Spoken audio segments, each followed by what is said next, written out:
El 27 de marzo del año 2022 fue aprobado por el Congreso salvadoreño el régimen de excepción, que en marzo del 2025 cumplió 3 años de vigencia. Según cifras oficiales, hasta la fecha, más de 86.500 personas han sido capturadas en estos 3 años.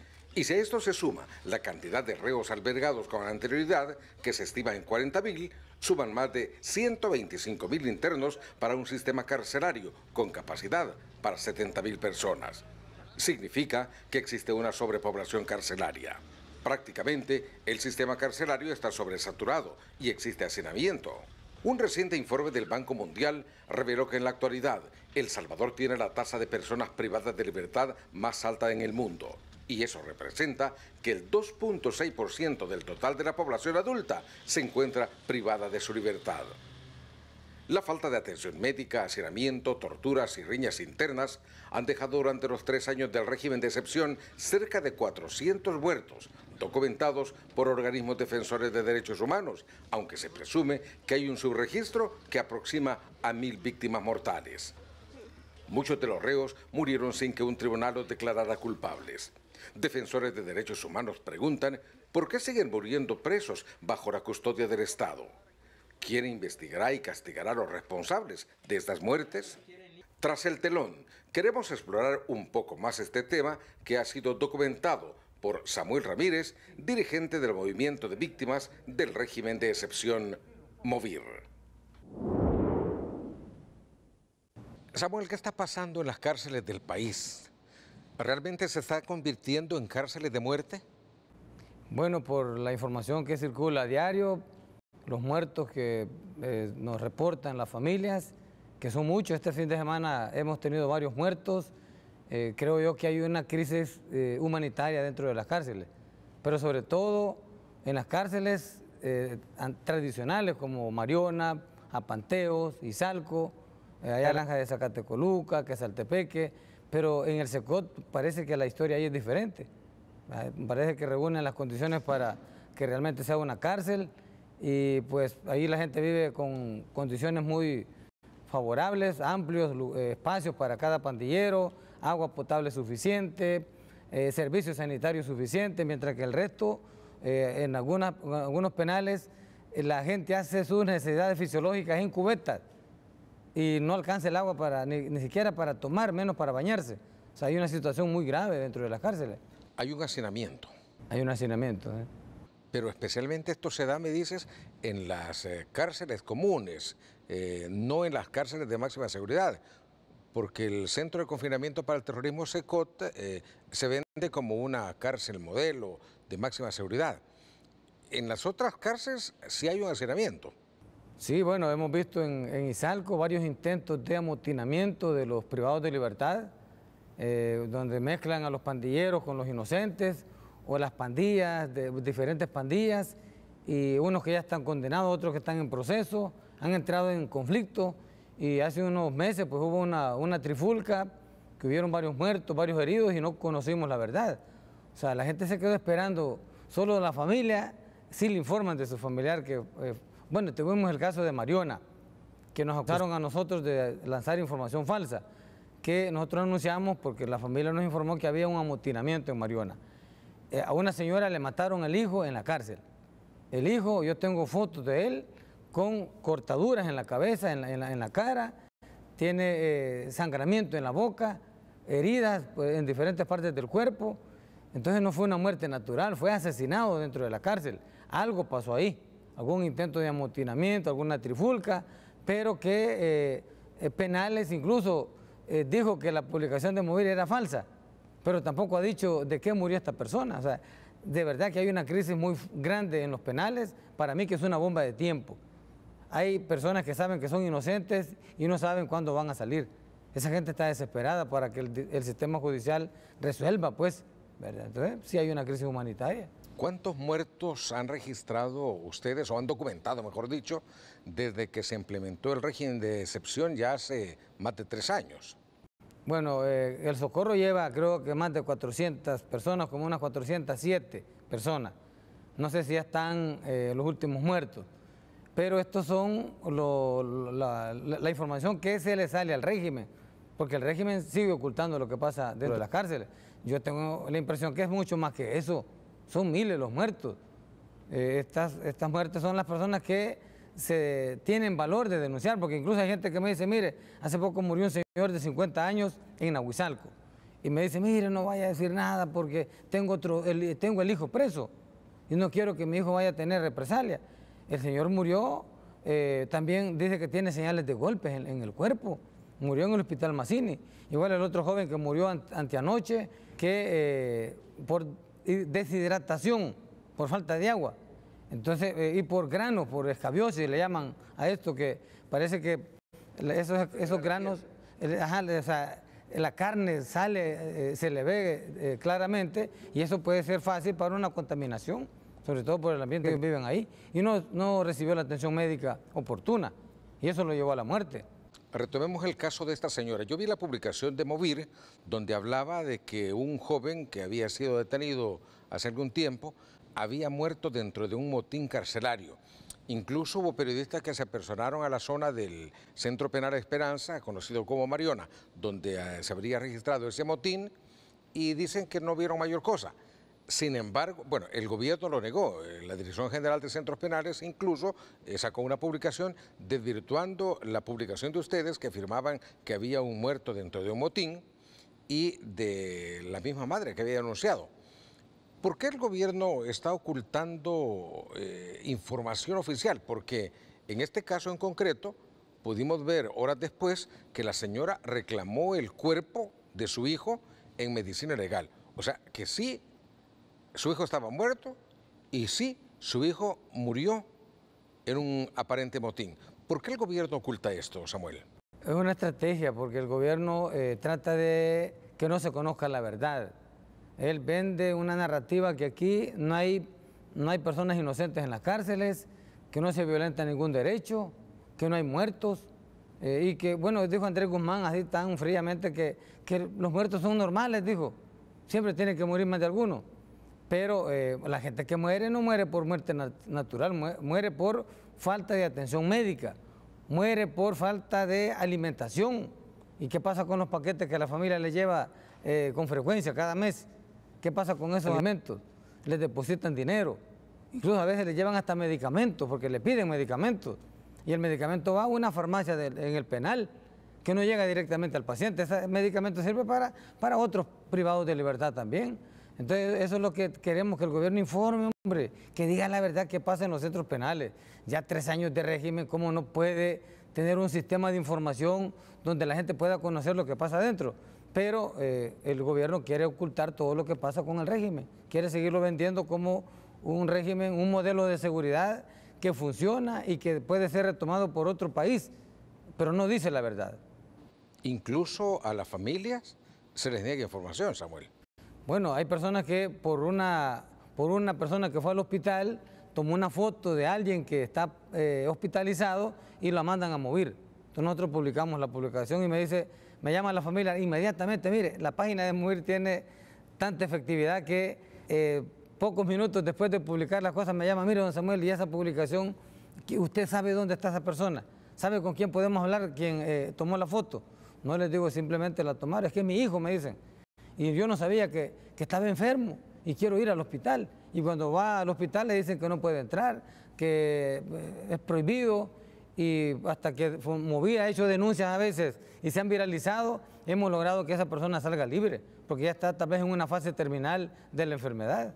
Cualquiera diría, si hay tanto atropello en las cárceles, si las cárceles de El Salvador se están convirtiendo en cárceles de muerte, ¿por qué los afectados, la familia, no denuncia ante las autoridades? ¿Por qué no hay procesos abiertos? De eso nos va a hablar Samuel Ramírez del Movimiento de Víctimas del Régimen de Excepción después de este corte aquí, en Tras del Telón.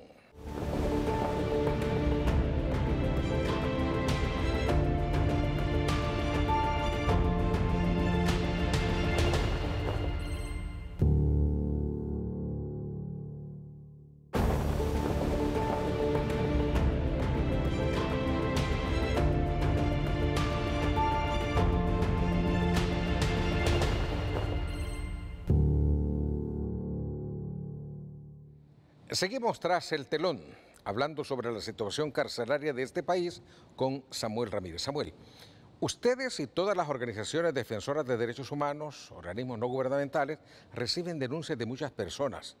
Yo he visto denuncias graves, de hecho, que se están cometiendo en las cárceles. Pero ¿por qué estas denuncias no trascienden a organismos estatales? ¿Y por qué no hay procesos abiertos que se investigue a estos agresores o a estas personas que incluso estarían provocando crímenes dentro de las cárceles? Bueno, yo creo que el miedo es natural y el régimen de excepción es para eso, es para que también la gente no denuncie.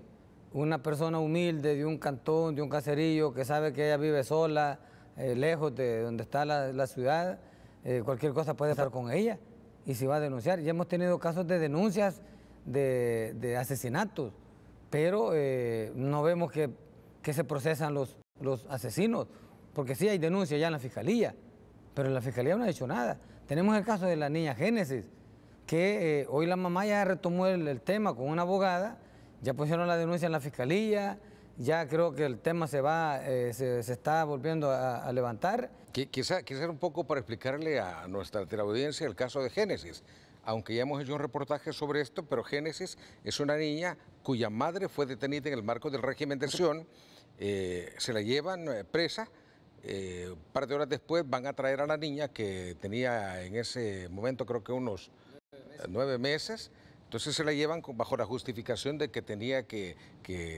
ser amamantada por la madre.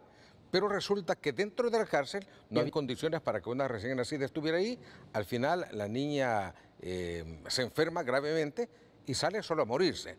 Entonces ahora se está investigando esto, ¿no? Sí, o sea, creo que este tema va a mover un poco ciertos corazones, porque aquí esto no es cuestiones políticas y la defensa de los derechos humanos no es una cuestión de oposición al gobierno, es simplemente de defender derechos humanos y eso es mover. O sea, mover, estamos claros que aquí estamos defendiendo los derechos humanos de una cantidad de población que ya los condenó el gobierno. La gente no tiene ninguna atención psicológica, alimenticia, de nada, de la gente que ha quedado afectada por el régimen. Entonces creemos que es una situación que Movir pues, ha levantado este tema, igual que otras organizaciones, y hemos buscado las instancias pues, correspondientes, pero no hacen nada, solamente están recibiendo órdenes del presidente de la República. Bueno, la PDH le hemos buscado en varias ocasiones para que se pronuncie, para que en esa página web, para que en los medios de comunicación denuncie la violación de los derechos humanos. Y la señora simplemente no hace nada, sí escucha a las víctimas. Nosotros hemos llevado paquetes de denuncia a la PDH, los reciben, toman nota, pero no pasa de ahí. Incluso la gente se queja que ellos sí pueden entrar a las cárceles. Ellos sí están autorizados para entrar a la cárcel.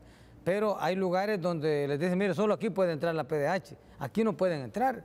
¿Y por qué no pueden entrar? Incluso nos han comentado los privados de libertad, que salen libres, que cuando va a llegar una personalidad les dice, miren, este día va a venir alguien a visitar el penal. Necesitamos que se comporten bien, pongan caras de alegre y tratan de ubicar bien el lugar donde van a pasar, donde no se vea pues que hay las cubetas donde hacen las necesidades, donde hay agua suficiente, pero en la realidad la gente está en condiciones infrahumanas. Se están enfermando muchos de insuficiencia renal porque el agua que toman está contaminada. De estas 407 muertes que han sido documentadas por organizaciones defensoras de derechos humanos, ¿cuáles son las causas por las que han muerto? Porque incluso, bueno, se habla de que algunos fue por riña, otros por falta de medicamentos, otras por malas condiciones de hacinamiento en la que permanecen, pero también se habla de torturas. Se habla que realmente hay gente que ha muerto por torturas en las cárceles, Samuel. Bueno, hemos escuchado a Fidel Zavala, que ahora nuevamente es víctima del régimen. Él vivió, estuvo en Mariona, fue torturado y vio las torturas también en otras personas. O sea, no es que estemos inventando, pues aquí la gente ha denunciado, ha tenido el valor de hacerlo públicamente. O sea, y la gente cuando ve los cuerpos dice, mire, mi hijo tiene señales de golpes. Bueno, este muchacho que salió de Mariona tenía señales de golpes, de cortaduras. Y ahora los motivos de las muertes son, como ya dijimos, deshidratación. falta de agua potable, falta de alimentación por desnutrición severa, por golpes, asesinado, falta de atención médica. Entonces significa que hay una negligencia de parte del Estado. La gente no muere, no es una muerte natural, sino que son muertes provocadas. Y lo más triste es que es un sistema sistematizado de dejar morir a la gente sin hacer nada para salvarles la vida, pues. Entonces creemos que eso es lo que nos preocupa de este gobierno. Yo, pues, cuando Bukele dijo, bueno, vamos a corregir, vamos a tomar esos errores que son colaterales, pero pareciera que es una política de Estado de dejar morir a la gente en lugar de sacarlos libres. Son más de 125.000 presos, solo del régimen son 86.500, según lo último que ha dicho el ministro de Seguridad a un medio internacional, más los reos que estaban ya condenados antes, andamos por un estimado de 125.000. ¿Tiene capacidad el Estado, de acuerdo a ustedes, para poder brindar esta atención, alimentación, condiciones adecuadas, atención médica a esta población de internos tan grande? No hay capacidad. O sea, sí había un hacinamiento con esos 35.000 o 40.000 que ya estaban presos antes del régimen, y ahora con el régimen han capturado más de 80.000. O sea, los penales no han crecido en espacio. Al contrario, cerraron la cárcel de Chalate, el centro penal de Chalate lo cerró Bukele, cerró el centro penal de Cojutepeque, porque Bukele dijo en su campaña que para él la solución a los problemas del país no era cárceles, sino era oportunidades para la juventud. O sea, ha reducido los espacios de cárceles. Pues. El único espacio donde sí la gente se ve que está tranquila, sin hacinamiento, es el Secot. Pero ya nos dimos cuenta que para qué lo quiere, que es para vender servicios carcelarios a otros países. O sea, pareciera que también está haciendo negocio. Ahora vemos también el negocio con los privados de libertad, que los está sacando a trabajar. Está bien los condenados, porque los condenados hay una ley que dice cero ocio. O sea, en lugar de que los privados de libertad que están condenados estén haciendo nada en las cárceles, ya cuando están en su fase final de cumplir su pena, los mandan a trabajar y a cambio le están perdonando los días de condena. Pero y los que no son condenados porque son del régimen y el proceso sigue abierto, ¿cuál es el premio que ellos van a recibir? ¿Cuál es el pago? Ninguno. Solamente es que la empresa que está haciendo alguna obra del Estado pueda tener recursos humanos, la empresa paga, pero el Estado recibe esa plata y tampoco no lo invierten en centros penales. La familia tiene que darle el uniforme, la ropa, las herramientas que van a utilizar también. Entonces, ¿qué hacen con el régimen? Pareciera que es un negocio también.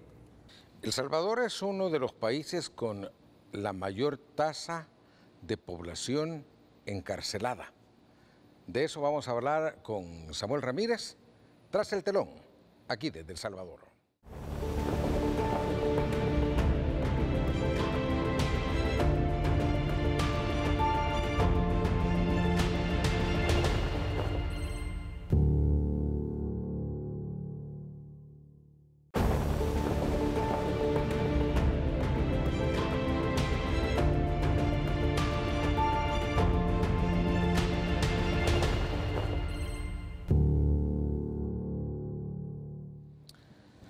Samuel, un estudio de un organismo internacional publicado recientemente dice que El Salvador es el país con la tasa más alta de población encarcelada.